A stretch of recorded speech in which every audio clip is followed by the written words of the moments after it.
వచ్చే సినిమాలతో శ్రీ విష్ణు హీరోగా ఇంకొక మెట్టు ఎదుగుతాడు అనుకోవాలా? 100%. 100% ఇప్పుడు వచ్చే సినిమాలు అంటే మార్కెట్ స్పాన్ కానీ డెఫినెట్గా రేంజ్ కానీ డెఫినెట్గా ఎందుకంటే ఇప్పుడు కామ్రేడ్ కళ్యాణ్ వరకు షూటింగ్లు ఇవన్నీ చేశాం కాబట్టి నాకు అర్థం అవుతుంది కదా ఇలా అని.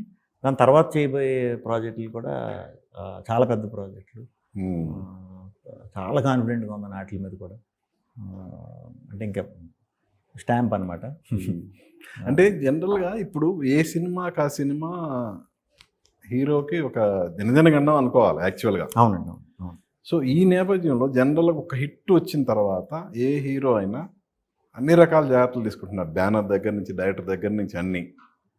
బట్ మీరు ఇంకా అది కాకుండా డిఫరెంట్ సబ్జెక్ట్స్ మీదే వెళ్తున్నారు కదా.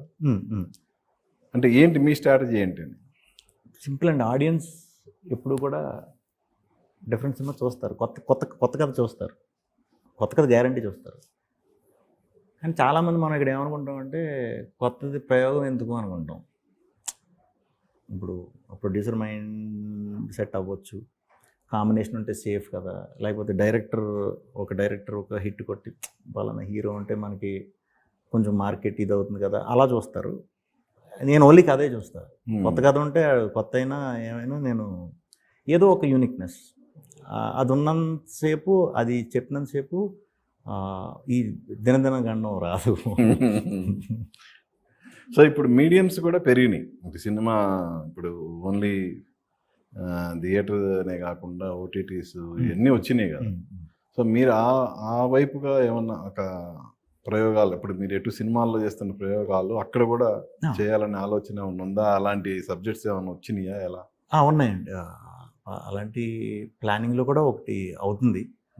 మేబీ అది 1.5 years 2 years పట్టే. ఎలా వెబ్ సినిమానా, వెబ్ సిరీసా? ఎలా? లేదు, ఆల్ ఓవర్ ఏషియాకి ఇది అన్నట్టు. తమిళ్ డైరెక్టర్ నిశాంత్, నా బ్రదరే తను. కడసల్లి బిర్యానీ అని ఒక సినిమా చేశాడు కదా, కడసల్లి బిర్యానీ అని. ఓకే, అది పెద్ద సెన్సేషన్ అది. సో ఇవన్నీ ఏంటంటే ఫెస్టివల్స్లో చాలా గ్రాండ్గా ఇది చేసుకుని వచ్చిన ఫిలిం అనమాట అది. సో మంచి బయట కంపెనీ ప్రొడక్షన్ హౌస్లో వచ్చినాయి అనమాట. ఇప్పుడు ఇదే ప్లాన్ అవుతుంది. సో దాంట్లో నేను 100% తెలుగుకి అయితే నేనే, అలా తమిళ్కి ఫర్ ఎగ్జాంపుల్ విజయ్ సేతుపతి గారు, లేకపోతే హిందీకి ఇంకొకళ్ళు, అలా కాంబినేషన్ అనమాట. అది అదొక కొత్త kind of film making and release అదంతా కూడా చాలా వెరైటీగా ఉంది. అది టూ ఎర్లీ నేను చెప్పడం కూడా. అదైతే నాకు బాగా ఇదయింది. టైటిల్ ఏమన్నా అనుకున్నారా? టైటిల్ ఇప్పుడు చెప్తే అది ఎవరన్నా రిజిస్టర్ చేస్తారు, చంపేస్తాడు అయ్యాక చెప్తానండి మీకు. ఓకే, అది చేస్తే ఇంక నేను వేరే సినిమాలు ఒక 2-3 years ఇంక చేయడానికి ఉండదు. సో అది మీ ఫస్ట్ పాన్ ఇండియా మూవీ అనుకోవాలా? పాన్ ఇండియా కాదు, అది ఇండియా లిమిటేషన్స్ లేదు. ఆ ఫెస్టివల్స్కే మనం ఏషియా వైడ్ యాక్టర్స్ని కూడా దీంట్లోకి ఇది చేస్తాం అనమాట, సిరీస్ లాగా. సో అది చాలా ఇంట్రెస్టింగ్ అనిపించింది. ఆ వర్కౌట్ అవుతుంది. ఈ లోపు అయ్యేసరికి నాకు ఆ టైం పడుతుంది.